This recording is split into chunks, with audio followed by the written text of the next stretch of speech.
Praise the Lord. सर्वसाधारणपणे प्रत्येकाचा धार्मिक विश्वास असा आहे की देवापासून प्राप्त करण्यासाठी मिळण्यासाठी आपण काहीतरी केलं पाहिजे, देवासाठी देवाला काहीतरी दिलं पाहिजे. आणि ज्यावेळेस आपण काहीतरी करतो किंवा देवाला देतो तरच तो आपल्याला देतो किंवा तरच आपल्याला मिळू शकतं. पण ऍक्च्युली शास्त्र जसं शिकवतं का? आणि याचं उत्तर आहे नाही. पवित्र शास्त्र शिकवत नाही की आपण देवाला काहीतरी दिल्यावर तो आपल्याला देतो किंवा दिलं पाहिजे. आणि हा फरक ख्रिस्ती विश्वासात आणि इतक्या धर्माच्या विश्वासामध्ये आहे की सर्व काही जे देव आपल्याला देतो हे त्याच्या कृपेमुळे देत असतो. आपण त्याच्यासाठी काय करतो म्हणून नाही, आपण कोण आहोत म्हणून नाही, तर तो कोण आहे म्हणून. पण म्हणून सध्या आपण एका महत्वाच्या विषयाचा अभ्यास करत आहोत, ज्याच्यावर संदेश ऐकत आहोत. आणि तो जो विषय आहे तो आहे कृपा, देवाची कृपा, द ग्रेस ऑफ गॉड.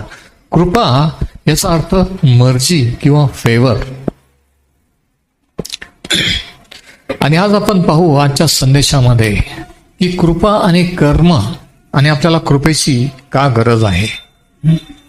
आजच्या संदेशाचं शीर्षक आहे grace and works and why we need God's grace. आपल्याला कृपेची का, प्रत्येकाला देवाच्या कृपेची का गरज आहे. आपण मागच्या संदेशात असं पाहिलं की कृपा म्हणजे देवाने आपल्याकडे विशिष्ट रीतीने पाहणे, देवाची दृष्टी किंवा नजर आपल्यावर जाणे, आपल्याकडे जाणे. म्हणून मराठीमध्ये काही वेळेस कृपा दृष्टी असं म्हटलेलं आहे. दृष्टी म्हणजे पाहणे. आणि आपण हे पण पाहिलं की ज्यावेळेस देवाची नजर, देवाची दृष्टी नोहा नावाच्या मनुष्यावर गेली जलप्रलय करून, त्या काळातल्या जगाचा नाश करण्यापूर्वी, उत्पत्ती 6 आणि 8व्या वचनात दिलेलं आहे की परंतु नोहावर परमेश्वराची कृपा दृष्टी झाली. म्हणजे सर्व जग भ्रष्ट झालेलं होतं. या जगातले लोक देवापासून दूर गेलेले होते आणि वेगवेगळ्या पापामध्ये वेगवेगळ्या रीतीने ते पाप करीत होते. आणि अतिशय उच्चांक गाठल्यानंतर देवाने ठरवलं का आता मी या जगाचा नाश करीन. परंतु एक माणूस असा होता की ज्याच्याकडे देवाने पाहिलं, ज्याच्याकडे देवाचं लक्ष गेलं. आणि म्हणून कृपेचा अर्थ आहे की देवाचं लक्ष जाणे, कृपा दृष्टी होणे. आणि ज्यावेळेस परमेश्वराचं लक्ष नोहावर गेलं त्यावेळेस काय झालं माहिती आहे का? नोहा आणि त्याचं घराणं हे जलप्रलयातून वाचलं. म्हणजे देवाची दृष्टी ज्यावेळेस आपल्याकडे जाते तेव्हा तो आपल्यासाठी काहीतरी करतो जे इतर रीतीने होऊ शकत नाही, होणार नसतं. तो आपल्याला काहीतरी देतो जे इतर रीतीने आपल्याला मिळणार नसतं. आणि इथं असं झालं की नोहा आणि त्याचं कुटुंब वाचला. Noah and his family, his destiny was forever change. त्याचं भवितव्य नोहाचं हे कायमचं बदललं. आणि इतरांचा नाश झाला परंतु नोहा आणि त्याचं कुटुंब वाचलं. म्हणजे what is grace? Grace is the way God looks at us and as a result things happen in our lifes which would not happen otherwise. कृपा म्हणजे देवाने आपल्याकडे दृष्टी लावणं, आपल्याकडे पाहणं आणि याच्या परिणामे आपल्या जीवनात काहीतरी होणं जे सहजासहज शक्य नसतं, होणार नसतं. देवाने आपल्याकडे पाहिल्यावर जे होतं त्याला म्हणतात कृपा. नोहावर परमेश्वराची कृपा झाली, त्याला वाचवलं. हे आपण मागच्या संदेशात पाहिलं. हा होता रिकॅप मागच्या मेसेजचा. आणि आजच्या संदेशात आपण पाहू की the distinction between grace and works. पहिला point, the difference between grace and works. कृपा आणि कर्म याच्यातला फरक. सर्व जग, सर्व धर्म कर्म करायला शिकवतात की कर्म केल्याशिवाय आपल्याला स्वर्गप्राप्ती, मोक्ष किंवा तारण नाही. आणि म्हणून प्रत्येकजण करण्यात गुंग झालेला आहे, गुंतलेला आहे. काहीतरी केलं पाहिजे, करत राहा, चांगलं करत राहा. लोक म्हणतात की त्याचा फायदा होईल, त्याचं आपल्याला फळ मिळेल. म्हणून हे कर्माचं, धर्माने माणसाला कर्मच शिकवलेलं आहे. द वर्क्स मेंटॅलिटी, माणसाची मानसिकता ही अशी झालेली आहे लहानपणापासून धर्माच्या धार्मिक वातावरणामध्ये की आपण काहीतरी केलं पाहिजे, आपण केलं तरच आपल्याला देव देईल किंवा मिळेल. पण कर्ण किंवा कर्म आणि कृपा ह्याच्यातला काय फरक आहे हे आपण आज पाहणार आहोत. नोह आणि त्याचा कुटुंब हे इतरांप्रमाणे तो पण मनुष्य होता, तो पण आदामाची संतती होता, त्यालाही तारणाची गरज होती. परंतु त्याच्यावर देवाची कृपा झाली, देव त्याच्याशी बोलला, त्याचा विश्वास देवावर होता, त्याने देवावर विश्वास ठेवला आणि म्हणून तो वाचला. बघा, म्हणजे वाचण्यासाठी त्याने काही केलं होतं का? नाही. देवाची कृपा झाली आणि तो वाचला जलप्रलयातून. कृपा म्हणजे काही न करता देवाने आपल्यासाठी करणं, देणं म्हणजे कृपा. याच्या उलट ऑपोजिट कर्म किंवा वर्क्स आहे. आणि याचा फरक एका शास्त्र भागात आहे. इफिसकरास पत्र याचा 2रा अध्याय, इफिशियन्स चॅप्टर 2 वर्सेस 8 and 9. इफिस 2 वचन 8 आणि 9 या ठिकाणी इफिसकरांना लिहिताना पाऊल लिहितो, तुमचे तारण कृपेनेच विश्वासाच्या द्वारे झालेले आहे. बघा, विश्वासाच्या अगोदर नेहमी कृपा येत असते. तुमचे तारण कृपेने विश्वासाच्या अगोदर झालेले, विश्वासाच्या अगोदर कृपा आहे. आणि मग पुढे तो काय म्हणतो बघा, आणि हे तुमच्या हातून झाले नाही तर ते देवाचे दान आले आहे. कोणी आढ्यता बाळगू नये म्हणून कर्मे केल्याने हे झाले नाही. कोणी गर्व करू नये, अभिमान बाळगू नये की मी हे केलं ते केलं म्हणून माझं तारण झालं. तो कर्मे कोणी काहीतरी केलं म्हणून हे झालं नाही, तर हे देवाचे दान आहे, देणगी आहे. बघा, या ठिकाणी पाऊल कृपा आणि कर्म याच्यातला फरक चालतो. The difference between grace and works. तो म्हणतो by grace through faith, before faith comes grace. लक्षात घ्या. आणि मग तो म्हणतो नॉट बाय वर्क्स, कर्म केल्याने नाही. म्हणजे काही न करता फक्त देवाची कृपा झाल्यामुळे कृपेने तारण आहे. किती विशेष आहे ना का? आज जर हे धार्मिक लोकांना जर कळलं तर किती बरं होईल नाही का? ते करणं थांबवून विश्वास ठेवायला लागतील. त्यांचा विश्वास कर्मावर आहे, ते काय करत आहे त्याच्यावर की हे आपण करतो म्हणून देव देईल, पण तारण करून नाहीये है ना. ज्यावेळेस तो एक तरुण एक दिवशी प्रभू येशू ख्रिस्ताकडे आला आणि त्याने सांगितलं की हे उत्तम गुरु, सार्वकालिक जीवन मिळावे म्हणून मी काय करावे? What shall I do that I may obtain eternal life? What shall I do? मी काय करावे? आज जग, धार्मिक लोक सगळ्यांचा हा प्रश्न आहे की आम्ही काय करावे. आणि कोणाला वाटतं हे केलं तर होईल, ते केलं तर होईल, ते केलं पाहिजे, हे केलं पाहिजे. काय करावे? पण शास्त्र काय सांगतं? प्रेषितांचे कृत्य 16 आणि 31 मध्ये की प्रभू येशूवर विश्वास ठेव म्हणजे तुझे व तुझ्या घराण्याचे तारण होईल. करायचं काही नाहीये, केलेलं आहे कोणीतरी म्हणजे प्रभू येशूने. जे केलं ते समजून त्याच्यावर विश्वास ठेवायचा आहे आणि म्हणजे तुझे तारण होईल. पण सैतानाने माणसाला, मानव जातीला डायव्हर्ट करून करायला लावलंय, करण्यात बिझी ठेवलेलं आहे आणि आयुष्यभर माणूस करत राहतो धर्म कर्म. आणि हा फरक जोपर्यंत कळत नाही तोपर्यंत ख्रिस्ती विश्वास किंवा शास्त्राचा संदेश किंवा प्रभू येशू ख्रिस्त नेमकं कशासाठी आला, सुवार्ता म्हणजे नेमकी काय हे आपल्याला कळलेले नसते. म्हणून सामर्थ्य आहे. पॉवर म्हणतो की सुवार्तेत तारणाचं सामर्थ्य आहे. ते सामर्थ्य कशामध्ये आहे? कृपेमध्ये आहे. ते सामर्थ्य म्हणजे कृपा, की मी काही करायचं नाही, न करता सुद्धा मला दिलेलं मिळू शकतं त्याच्या कृपेमुळे. Grace is the power of the gospel. Grace not works. कृपेने कर्माने नव्हे. म्हणा कृपेने कर्माने नव्हे. म्हणजे आपलं तारण हे कृपेने, आपण काही केलं म्हणून नाही. तर या ठिकाणी पाऊल सांगतो आणि रोमकरास पत्र 11 अध्याय आणि याच्या 6व्या वचनामध्ये आणखी काय म्हटलेलं आहे बघा याविषयी. रोमन्स 11:6. आपण कृपा आणि कर्म याच्यातला फरक पाहत आहोत. रोमन्स 11:6, रोमकरास 11 आणि वचन 6. इथे पौल असं लिहितो, आणि हे जर कृपेने आहे तर कर्माने नाहीच असले तर कृपा ही कृपाच नाही.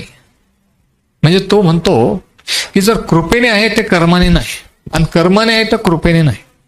म्हणजे काय? म्हणजे हे की दोन्ही रीतीने नाही होऊ शकत, की कर्म करून पण कृपेने पण, है ना. जसं काही लोकांना वाटतं की प्रभू येशूच्या द्वारे त्यांनी कृपा केली, तरी पण आपण पण काहीतरी केलं पाहिजे.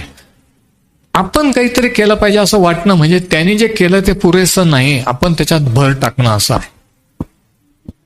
आणि म्हणून अनेकांचं तारण व्हायला अडखळण काय होतं? What is a hindrance? विश्वास ठेवायला हे अडखळण होतं की नाही त्यांनी केलं ठीक आहे, पण मी पण काहीतरी केलं पाहिजे. आणि हे कधी वाटतं? कृपा आणि कर्म याच्यातला फरक कळत नाही म्हणून असं वाटतं, आणि ह्याच्यात सैतान आपल्याला अडवून ठेवतो. सुवार्तेचं सत्य, त्या सत्याचा प्रकाश आपल्यावर पडू देत नाही, आपल्याला कर्मधर्मात बिझी ठेवतो. आणि हा जेव्हा फरक कळतो त्यावेळेस आपल्याला शास्त्राचा संदेश कळतो. नाही तर मग आपण म्हणतो की सर्व धर्म सारखंच सांगतात, सगळे रस्ते स्वर्गातच जातात. असं का माणूस म्हणतो? कारण खरं सत्य कळलेलं नसतं म्हणून. पण ते सत्य नाही आहे. तर या ठिकाणी आणखी एक वचन आहे रोमकरास 11:6 मध्ये. तो म्हणतो की कृपेने आहे तर कर्माने नाही, कर्माने आहे तर कृपेने नाही. Grace and works are opposite. If it is by grace you cannot earn it. जर कृपेने आहे तर तुम्ही ते कमवू शकत नाही, मिळवून घेऊ शकत नाही. कृपा देते, कृपेने मिळतं. ते आपण काहीतरी करून मिळालं नसतं, ते मिळालेलं असतं त्याच्या मर्जीमुळे. आणि देवापुढे नीतिमान किंवा देवाशी समेट होण्यासाठी, देवाशी आपला संबंध जोडल्या जाण्यासाठी 2 मार्ग आहेत. There are 2 ways to obtain रायचसनेस.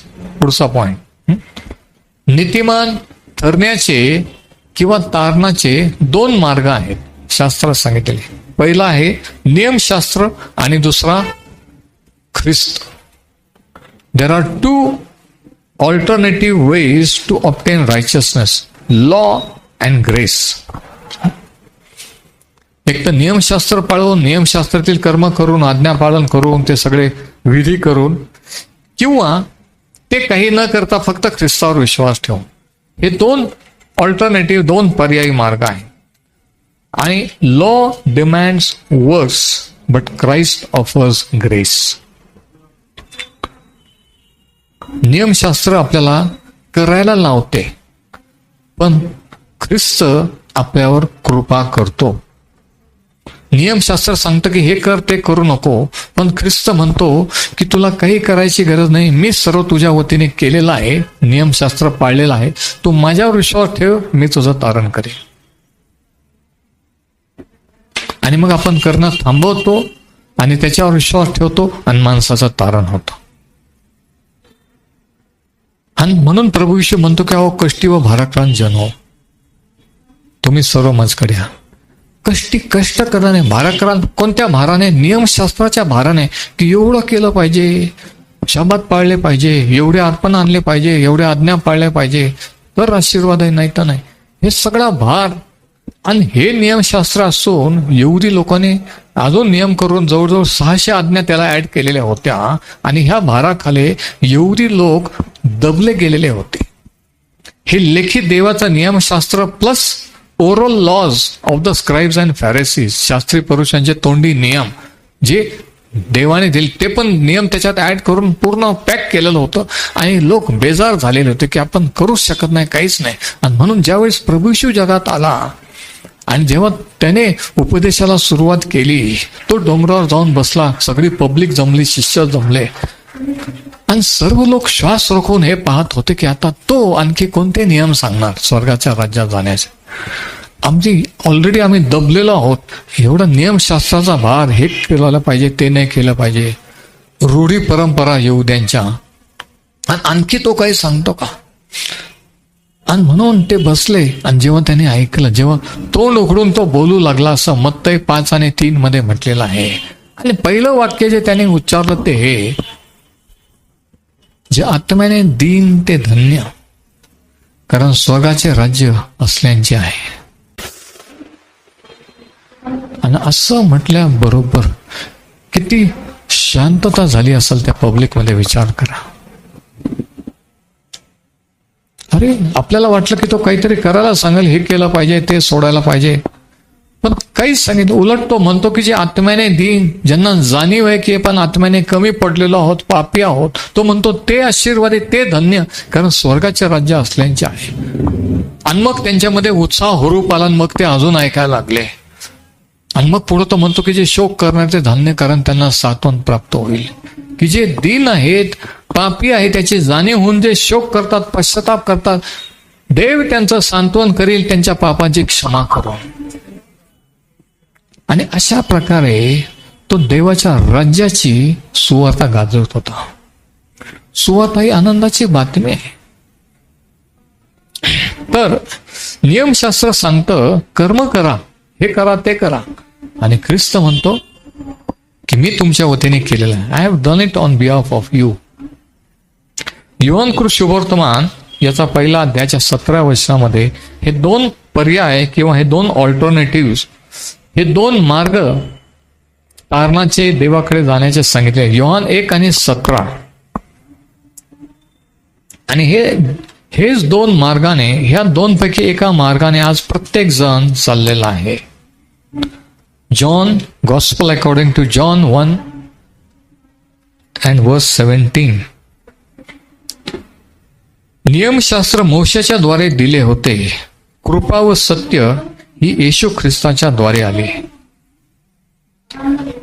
नियमशास्त्र आणि कृपा याच्याबद्दल सांगितलेलं आहे. नियमशास्त्र मोशेच्या द्वारे आले, पण कृपा व सत्य येशू ख्रिस्ताच्या द्वारे आले. प्रभू येशू ख्रिस्त जगात आला, नियमशास्त्राचा काळ संपला, the era or the period of the law was over and period of grace started. कृपेचा काळ सुरू झाला, तो आजपर्यंत आहे. आज आपण नियमशास्त्राच्या नाही, कृपेच्या काळात जगत आहोत. आणि म्हणून बरेच लोकांना माहित नाही की आपण जुन्या करत आहोत का नवा करत आहोत. कोणाला वाटतं आपण दोन्ही करत आहोत. आपण नव्या कराच्या कृपेच्या काळामध्ये आहोत, नियमशास्त्रात नाही. कोणाला वाटतं की आपण नियमशास्त्रही पाळायला पाहिजे, 10 आज्ञा पाळायला पाहिजे, आणि प्रभू ईश्वरही विश्वास ठेवला पाहिजे, पण तसं नाहीये. ते रॉंग, ते चुकीचं आहे, ती चुकीची, ती दिशा भूल आहे. जर आपण ते करायला पाहिजे तर मग त्याने काय केलं, त्याचा येऊन काय फायदा, असा प्रश्न आहे लॉजिकल. तर हे दोन ऑल्टरनेटिव्ह सांगितले की लॉ अँड ग्रेस. पण नीतिमान ठरण्यासाठी किंवा आत्म्याचं तारण होण्यासाठी जर नियमशास्त्राने जायचं तर ते नियमशास्त्र, संपूर्ण नियमशास्त्र नेहमी पाळणं आवश्यक होतं. बघा याकोबाच्या पत्राचा 2रा अध्याय, जेम्स चॅप्टर 2, याकोबाच्या पत्राचा 2रा अध्यायामध्ये तो नियमशास्त्राबद्दल काय म्हणतो. जर कोणाला वाटत असेल की आपण नियमशास्त्र पाळून पण आत जाऊ शकतो, देवाच्या राज्यात जाऊ शकतो, तर याकोबाच्या पत्रामध्ये याकोब 2ऱ्या अध्यायाच्या 10व्या आणि 11व्या वचनात काय म्हणतो बघा. James 2:10 and 11. जो कोणी संपूर्ण नियमशास्त्र पाळून एका नियमाविषयी चुकतो तो सर्वाविषयी दोषी ठरतो. म्हणजे एक जरी आज्ञा मोडली, एक जरी गोष्ट केली नाही तर सगळं मोडल्यासारखं आहे, असं त्याला म्हणायचं. वचन 11, व्यभिचार करू नको असे ज्याने सांगितले त्यानेच नरहिंसा करू नको हेही सांगितले. तू व्यभिचार न करता नरहिंसा करतोस तर नियमशास्त्र उल्लंघनारा होतोस. म्हणजे काय की नियमशास्त्राने जर मिळवायचं तर पूर्ण नियमशास्त्र पाळणं गरजेचं होतं. पुढे गलतीकरास पत्र याचा 3रा अध्याय, ह्याच्यामध्ये पाऊल नियमशास्त्राबद्दल काय म्हणतो. आणि आपल्याला माहित आहे की पूर्ण नियमशास्त्र कोणीही पाळू शकलं नाही, कोणी पाळू शकत नव्हतं. म्हणून देवाने ते अर्पण दिलेले होते की जर आज्ञा मोडली तर हे अर्पण आणा, म्हणजे तुमचे पाप झाकले जातील आणि माझा तुमच्याशी संबंध राहील आणि मी तुम्हाला आशीर्वाद देऊ शकेन. ऑफरिंग्स किंवा अर्पण मोशेच्या काळात कशासाठी होते की देवाला माहित होतं की कोणी नियमशास्त्र पूर्णपणे पाळू शकत नाही, म्हणून ते ऑफरिंग होते. आता गलेशियन्स 3:10, गलती 3 आणि 10 मध्ये ह्याबद्दल पाऊल काय म्हणतो. नियमशास्त्रातील कर्मे करणारे जितके आहेत तितके सर्व शापाधीन आहेत. म्हणून पहिली गोष्ट, नियमशास्त्र जर पाळायचं तर पूर्ण पाळायचं, एक जरी मोडलं तरी मोडलं असं होतं. दुसरी गोष्ट, या ठिकाणी पाऊल म्हणतो नियमशास्त्रातील कर्मे करणारे जितके आहेत तितके सर्व शापाधीन आहेत, शापित आहेत. असे लिहिले आहे की नियमशास्त्राच्या पुस्तकात जे लिहिले आहे ते सर्व आचरणात जो कोणी नेट करून राहत नाही तो शापित आहे. म्हणजे जर नियमशास्त्र मोडलं, एक जरी आज्ञा मोडली तर तो व्यक्ती शापित होता. आणि सर्वांनीच त्या मोडलेल्या होत्या, कोणीच पूर्णपणे पाळले नाही, म्हणजे पूर्ण जण शापित होते. किती विशेषण आहे का. आणि तरी ते पाळण्याचा प्रयत्न करत होते. तरी त्यांना सांगणारे होते शास्त्री परुषी, त्यावेळेचे पाळक, धार्मिक लीडर, हे केलं पाहिजे ते केलं पाहिजे, आणि आजही सांगणारे आहेत. पण इथं स्पष्टपणे सांगितलं आहे की नियमशास्त्राच्या अधीन जे आहे ते शापित आहेत. का? कारण एक जरी मोडलं तरी शाप येत होता, एक आज्ञा नाही पाळली तरी शापित. तर लॉ ब्रॉट अ कर्स. मग जर नियमशास्त्र कोणी पाळू शकत नाही, नियमशास्त्राने जर तारण नाही, तर मग देवाने नियमशास्त्र दिलं कशासाठी? कशासाठी? हा लॉजिकल प्रश्न येतो माणसाच्या मनात, नाही का, की जर हे कोणी पाळू शकणार नव्हतं मग कशाला दिलं? आणि याचं उत्तर आपल्याला रोमकरास पत्र याचा 3रा अध्याय आणि याच्या 20व्या वचनात मिळतं. Romans 3:20. Why did God give the law? The answer is in Romans 3:20. रोमकरास पत्र 3रा अध्याय आणि याच्या 20व्या वचनामध्ये याचं कारण पाऊल सांगतो. तो म्हणतो 19व्या वचनापासून आपण वाचू, वर्स 19. तो म्हणतो की आपल्याला ठाऊक आहे की नियमशास्त्र जे काही सांगते ते शास्त्राधीन असलेल्या लोकांना सांगते, यासाठी की प्रत्येक तोंड बंद व्हावे व अवघे जग देवदंडास प्राप्त व्हावे. प्रत्येकाने हे प्रत्येकाला जाणीव व्हावी की आपण पूर्ण नियमशास्त्र पाळू शकत नाही, सगळ्या आज्ञा पाळू शकत नाही, असं समजून त्यांनी गप्प बसावं म्हणून. आणि मग पुढे वचन 20, त्याच्या समोर म्हणजे देवासमोर कोणी मनुष्य नियमशास्त्रातील कर्माने नीतिमान ठरणार नाही. नियमशास्त्र पाळून देवापुढे कोणी नीतिमान ठरतं का? नाही, स्पष्टपणे सांगितलेलं आहे. पण प्रश्न आहे आपला की नियमशास्त्र का दिले, आणि याचं उत्तर इथंच पुढं दिलेलं आहे आता. कारण नियमशास्त्राच्या द्वारे पापाचा बोध होतो.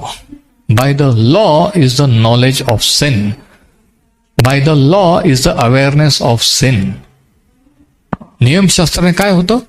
पापाचा बोध होतो, पापाची जाणीव होते. म्हणजे काय की आपण पापी आहोत, आपण पूर्ण नियमशास्त्र पाळू शकत नाही, आपल्याकडून ते शक्य नाही.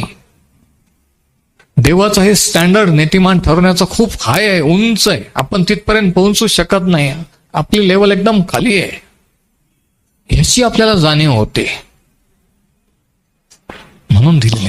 आणि म्हणून नियमशास्त्र का दिलं होतं? पापाची जाणीव होण्यासाठी. लिहून घ्या पॉइंट महत्वाचा लिहून घ्या. Why was the law given? नियमशास्त्र का दिले होते? पापाची जाणीव होण्यासाठी. की कोणी नियमशास्त्र पूर्ण पाळू शकत नाही याची जाणीव होण्यासाठी. Through law is the knowledge of cin. आणि मग वचन 21,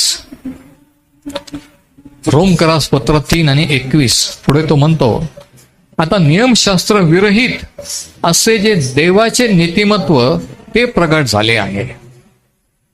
तो म्हणतो की नियमशास्त्र पाळून एक नीतिमत्व किंवा रायचियसनेस किंवा देवापुढे नीतिमान ठरणं, देवाची धार्मिकता मिळत होती. पण आता तो म्हणतो ह्या कृपेच्या काळात दुसरे नीतिमत्व नियमशास्त्र न पाळता, नियमशास्त्र विरहित, पाहिजे तर अंडरलाईन करा, नियमशास्त्र विरहित देवाचे नीतिमत्व प्रगट झाले आहे. त्या नियमशास्त्राची व संदेश त्यांची साक्ष आहे. ते पण याच्याबद्दल सांगत होते की एक काळ येईल की जेव्हा लोकांना नियमशास्त्र पाळण्याची गरज राहणार नाही. देव त्याचा पुत्र मसीहा जगात पाठवी, तो म्हणतो संदेश. ते पण ह्याच्याबद्दल सांगत होते. वचन 22, हे देवाचे नीतिमत्व येशू ख्रिस्तावरील विश्वासाच्या द्वारे सर्व विश्वास ठेवणाऱ्यांसाठी आहे, त्याच्यात भेद नाही. Praise the Lord. तो म्हणतो नियमशास्त्र न पाळता आणखी एक नीतिमत्व उपलब्ध आहे. आणि ते कशाने आहे? ते कसं मिळतं? विश्वास ठेवून मिळतं, नियम पाळून नाही. Praise the Lord. काय लिहिलंय? वचन 23 जरा नीट बघा. वचन 22, हे देवाचे नीतिमत्व. हे नीतिमत्व कोणाचं आहे? माणसाचं नाही, आपलं नाही, आपली धार्मिकता नाही. आपली धार्मिकता चिंध्या समान आहे, पण देवाचं नाही. म्हणजे का आपल्याला देवाचं नीतिमत्व मिळू शकतं का? हो, तीच तर सुवार्ता आहे. हे देवाचे नीतिमत्व, देवाचे नीतिमत्व अंडरलाईन करा. हे देवाचे नीतिमत्व येशू ख्रिस्तावरील विश्वासाच्या द्वारे अंडरलाईन करा. This right, the righteousness of God which is by faith. विश्वासाच्या द्वारे म्हणजे काय? विश्वास ठेवून, काहीतरी करून, काहीतरी पाळून नाही. Praise the Lord. काही पाळण्याची करण्याची गरज नाही, फक्त विश्वास ठेवायचा आहे. त्या विश्वास ठेवून आणखी एक नीतिमत्व, आणि ते कोणासाठी आहे? सर्व विश्वास ठेवणाऱ्यांसाठी. सर्व विश्वास ठेवणाऱ्यांसाठी अंडरलाईन करा. For all those who believe. है ना? त्याच्यात कोणी ऑप्शन आहे का? नाही, पण माझ्यासाठी नाही असं कोणी म्हणू शकतं का? नाही, ते सर्वांसाठी आहे. नाही, पण मला मिळेल का? तुम्हाला माहित नाही मी कशी होते, मी कसा होतो, आम्ही काय केलेलं आहे. त्या तुमच्यासाठी पण आहे. सर्व म्हणजे सर्व, ते सर्व विश्वास ठेवण्यासाठी आहे.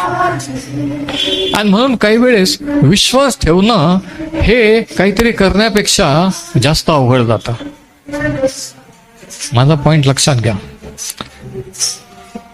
एखादा प्रॉब्लेम कोणीतरी आलं आणि जर सांगितलं की प्रभू येशू ख्रिस्ताने, समजा एखादा आजार आहे, की प्रभू येशू ख्रिस्ताने हा आजार वाहिलेला आहे, तुम्ही विश्वास ठेवा आणि तो तुम्हाला बरं करेल. ते अवघड होत जातं. पण मी जर समजा सांगितलं की तुम्ही 7 शुक्रवार करा, एवढे पैसे चर्चला द्या, एवढं हे करा, एवढा उपवास करा, तर असं ऐकून लोकांना बरं वाटतं. म्हणजे काय? ही सवय, ही मानसिकता आपली झालेली आहे. आणि म्हणून लोक जाऊन काय सांगतात की त्या ब्रदरकडे आम्ही गेलो आणि त्यांनी सांगितलं नुसता विश्वास ठेवा. असं कसं? त्यांनी तर काहीच केलं, त्यांनी तर नुसतीच प्रार्थना केली आणि झाल्यावर मग येतात सांगायला की देवाने. पण तोपर्यंत काय म्हणतात? त्याने काहीच करायला सांगितलं नाही, नुसती प्रार्थना, नुसतं विश्वास ठेवा म्हणले, विश्वास ठेवा. म्हणजे आपली मानसिकता काय? जनरल टेंडन्सी की काहीतरी करायला लावा, आपल्याला करायला आवडतं. म्हणजे माणसाला करणं सोपं जातं. मग अवघड कोणतं आहे मला सांगा? करणं का विश्वास ठेवणं?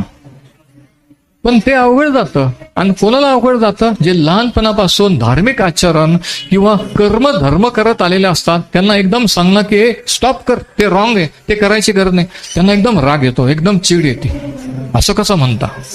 आणि म्हणूनच प्रभू येशूचा धार्मिक लोकांना राग येत होता. म्हणूनच पावलाचा आणि शिष्यांचा लोकांनी का विरोध केला? कोणी विरोध केला? धार्मिक लोकांनी विरोध केला, पापी जनाने नाही.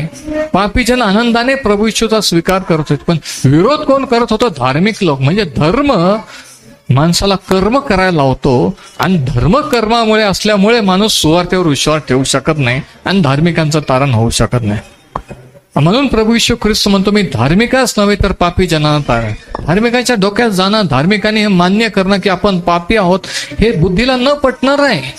हे इन्सल्टिंग आहे. असं कसं काय म्हणता? आम्ही धार्मिक आहोत, आम्ही धार्मिक घरात जन्मलेलो आहोत. अरे पण तोच तो प्रॉब्लेम आहे. तुम्ही कबूल करा की माझी धार्मिकता चिंध्या समान आहे, ती मला देवापर्यंत नेऊ शकत नाही. त्या धार्मिकतेने देव प्राप्ती होऊ शकत नाही. मला कृपेची गरज आहे, मी कमी पडतोय, हे त्यांचे आहे.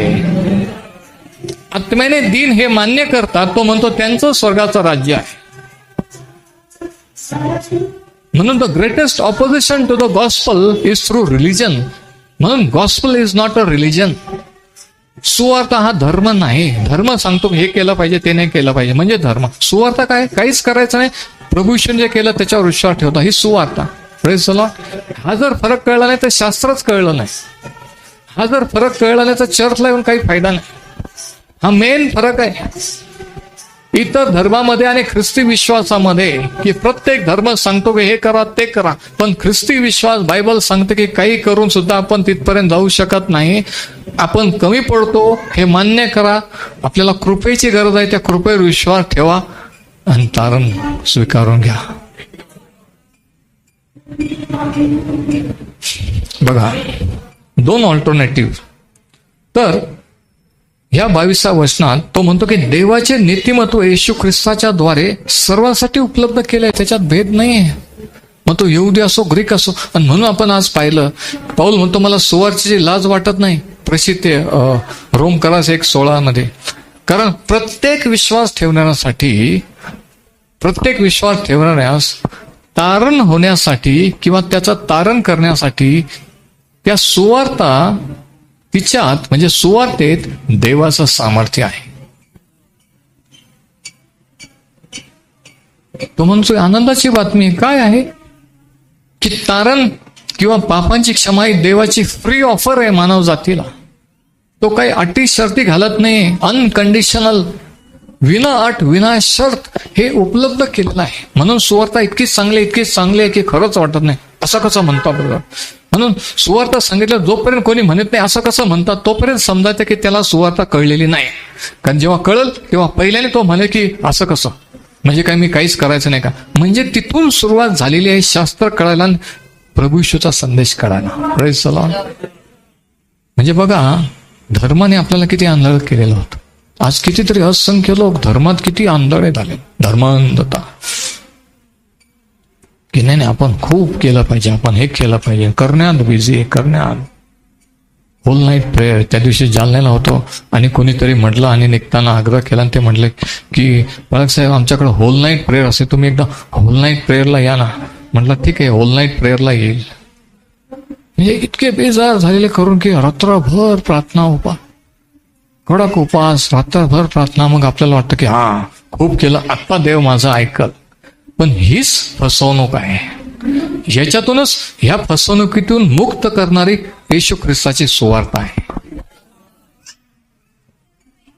म्हणून ती आनंदाची बातमी आहे की मला काही करायचे, देव विना अट विना शर्त माझ्यावर प्रेम करतो आणि माझं तारण त्याने फ्रीली उपलब्ध केलेलं आहे.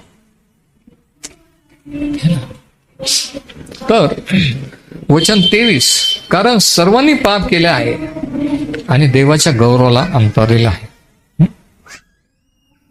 बघा,